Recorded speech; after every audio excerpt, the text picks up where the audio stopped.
بسم الله الرحمن الرحيم. السلام عليكم ورحمة الله وبركاته. اللهم صل وسلم وبارك على سيدنا محمد. اذكروا الله ألا بذكر الله تطمئن القلوب.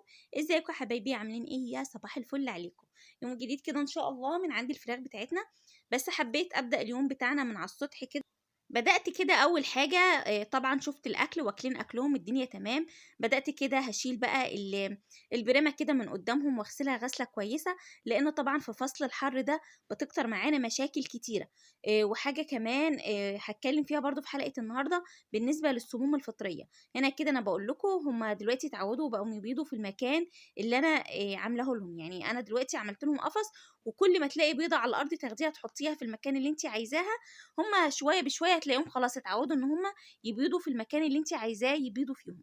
هنا كده بقى بدأت أنزل عند الفراخ البيضا بتاعتنا. بسم الله ما شاء الله الوضع عندي زي الفل. خلطة النهارده هتبقى خلطة حلوة جدًا، حاباكِ برضه تسمعي الفيديو للنهاية. بس برضه قبل ما نخش على تفاصيل أي حاجة، لو أنتِ أول مرة بتشوفي القناة عندي، أتمنى طبعًا تشتركي، وأتمنى كمان اتفاعلوا باللايك على الفيديوهات علشان إن شاء الله يوصل لعدد كتير. فحطي اللايك على الفيديو واتفرجي كده شوية على الفيديو، إن شاء الله بإذن الله هتستفادي. فمبدئيًا كده زي ما أنتم شايفين النهارده العمر ال28 في عمر فراخنا. الوضع عندي الحمد لله تمام، الفراخ زي الفل معايا. بدأت كده النهارده هاقول لكم أنا عملت إيه طبعًا في المَيّة وفي الأكل. بس كان جالي سؤال حلو جدًا، هو إحنا هنتعامل إزاي مع الفراخ في فصل الصيف؟ بُصّوا حبايبي، فصل الصيف زي ما قُلت لكم بيختلف خالص عن فصل الشتا. طيب أنا دلوقتي هاجيب كتاكيت، هل هاستقبلها على لمبة موفّرة والّا لمبة حرارية؟ أنا برضه ما أقدرش أقول لِك حُطّي لمبة موفّرة وأنتِ المكان عندِك مثلًا فيه رطوبة شوية. يعني أنتِ مثلًا بتربّي في شقة، غير لمّا هتكوني بتربّي على سطح وهكذا. فدرجة الحرارة دي أنتِ اللي شايفاها. المهم إن أنتِ تضبّطي درجة الحرارة بعينيكِ. أمّا تخشي كده عند الكتاكيت تلاقي كل كتكوت قاعد في مكان مختلف خالص، تلاقيهم بدأوا يقوموا وياكلوا ويشربوا معاكِ. لقيتيهم متجمّعين جنب بعض، اعرفي كده إن درجات الحرارة مش مضبوطة عندِك خالص. برضه هو أنا ينفع ما اشغّلش لمبة للفراخ البيضا؟ الفراخ البيضا إحنا بنريّحهم شوية، بنعمل عملية إظلام، بس ما ينفعش إن إحنا ما نشغّلش لمبة، لإن هي فراخ تسمين، وإحنا بنبقى مثلًا عايزين على 35 أو 40 يوم بالكتير نكون خلاص مقفّلين دورتنا وذابحين فراخنا. فعشان كده إحنا بنشغّل اللمبة بالليل، لإن في فصل الحر الفراخ بتاكل معاكِ أكتر ما بتاكل بالنهار. يعني أنتِ لو حطيتِ الأكل مثلًا بالنهار كده، بتبُصّي تلاقي الفرخة ممكن يقوم ياكل شوية وخلاص ويقعد. لأ، ييجي بقى بالليل بسم الله ما شاء الله بيدوس معاكِ في الأكل كتير، الجو خلاص بيكون حلو، فبيبدأ إن هو إيه، يقوم وياكل ويشرب معاكِ. حاجة كمان برضه نقطة حابة أوضّحها لحضراتكم. اوعِك تفكّري لمّا تجيبي مثلًا الكتاكيت تقولي أفرش مشمّع وبعد كده أفرش تبن والكلام ده كلّه، لأ خالص. طبعًا الجو مش زي الشتا. هتبدأ تعمل معاكِ سخونية في الأرض الفرشة تحتيهم، فخُدي بالِك من الحتّة دي. ولو هتحطّي في الأرض ما تفرشيش ولا شكاير ولا حاجة، هي بس طبقة تبن كده وتبدئي إن أنتِ تضبّطي درجات الحرارة، هيكونوا زي الفل معاكِ. فإن شاء الله بإذن الله هنجيب مع بعض كتاكيت، وهاقول لكم بالضبط أنا باعمل معاهم إيه إن شاء الله في الأيام اللي جاية. تعالوا كده بقى هنخش كده النهارده هنعمل ليهم إيه. هنعمل ليهم حاجة حلوة جدًا.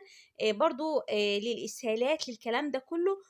قشر الرمان. قشر الرمان ده فيه فوايد كتيرة جدًا، حاباكِ برضه تستخدميه. الناس اللي بتشتكي برضه من الإسهالات والكلام ده كله، ابدئي استخدمي قشر الرمان. تعالوا بقى كده هنقوله بالتفصيل قشر الرمان فوائده ايه معاكي للطيور. اول حاجه قشر الرمان بيعالج معاكي الاسهال عند الطيور. حاجه كمان يعتبر مضاد حيوي طبيعي، بيحارب معاكي البكتيريا والميكروبات. حاجه كمان بنستخدمه كوقايه في نزلات البرد، ومضاد للاكسده وكمان للالتهاب المعوي.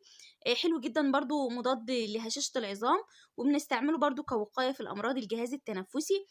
كمان بيمنع معاكي انتشار العدوى بين الطيور، طارد للديدان. حاجة كمان بيزوّد نسبة الخصوبة للطيور. في الحمام حلو برضه ممكن تستخدميه، بيرفع المناعة. فيه طبعًا فيتامين C فحلو جدًا. بُصّوا يعني إحنا برضه بنستخدمه زي سيلينيوم كده، فهو حلو برضه. فقشر الرمان ده الكيس كده أنا شارياه. لو أنتِ عندِك قشور رمان وأنتِ اللي منشفاها في البيت، وأنا كنت مورياكم طبعًا طريقتها قبل كده. بس الصراحة ده كده يعني بالنسبة لي موفّر عليَّ. الكيس مش غالي ولا حاجة، بتجيبيه من عند العطار زي ما أنتِ شايفة كده مكتوب عليه قشر رمان خام.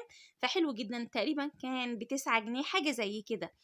المهم أنتِ طبعًا مش بتستخدميه للفراخ البيضا بس، لأ ده أنتِ حلو جدًا معاكِ للفراخ البلدي، حلو أوي. طيب أنا هاستخدمه إزاي؟ أنا هابدأ كده أجيب كوباية يعني اللي هي المَج بتاع الشاي ده، وأبدأ أغليه على النار، وأبدأ بعد كده أنزل بالمعلقة الصغيرة اللي أنا وريتها لكم دي، وأغطّي على الكلام ده، ولمّا يبرد خالص أبدأ إن أنا إيه، هاخد الكوباية دي على 4 رِتل وأبدأ أقدّمها للطيور عندي.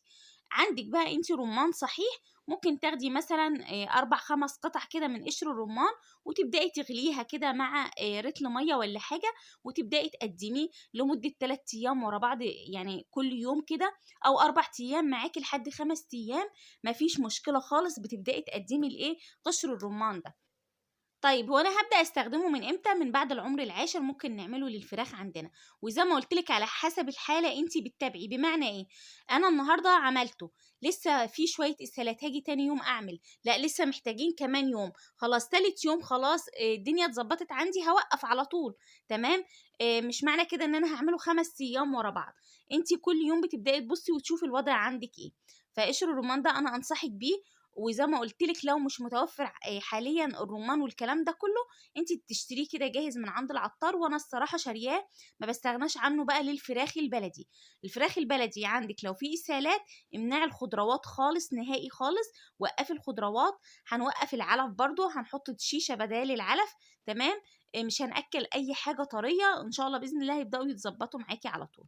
فكان فيديو النهارده كنا بنتكلم عن إيه، عن اللي هو قشر الرمان. في برضه موضوع عايزة أتكلم معاكم فيه كده سريعةً، اللي هي السموم الفطرية.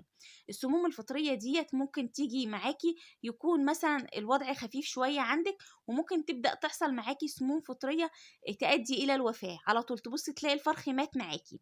السموم الفطرية دي ليها أشكال كتيرة وليها أسماء كتيرة، المهم إن إحنا عايزين نضبّط كل حاجة، بمعنى إيه، أول حاجة بنتأكد منها العلف اللي إحنا جايبينه ما يكونش منتهي الصلاحية، تاني حاجة بترفعي العلف على حاجة، يعني على كرسي أو حاجة، دايمًا باقول لكم ما تخلّوش العلف مباشرةً في الأرض، عشان ما يبدأش يحصل رطوبة في العلف، وبالتالي تبدأ تحصل معاكِ سموم فطرية.